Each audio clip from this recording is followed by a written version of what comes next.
Hi, I'm Derek Hurd with Evolution Wheel, and in this video, we're going to cover the top 3 things that you need to consider when you're buying a set of replacement tires for a truck-mounted forklift.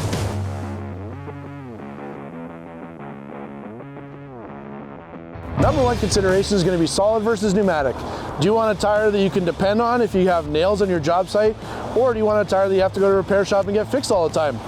If given the choice, I'd be looking for a solid tire so that you didn't have to worry about downtime and missed deliveries.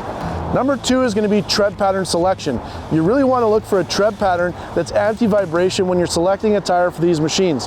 That way you're avoiding vibrations going directly up into the operator and into the ROPS of the machine. Number 3 is going to be stability and safety.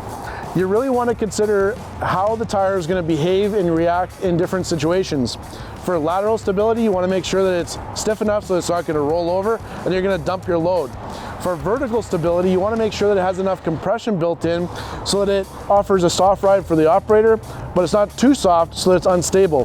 The other major thing to consider is when these machines are on the back of the truck, that tire is not over compressing or under compressing, causing premature wear and tear on the cab mounts and on the truck mounts on the truck bed of the truck and in the mast on the machine as it's going down the road. Those are the top 3 things that you need to consider when selecting a replacement tire for your truck-mounted forklift. I'm Derek Hurd with Evolution Wheel. If you have any questions, give us a call. We're always here to help.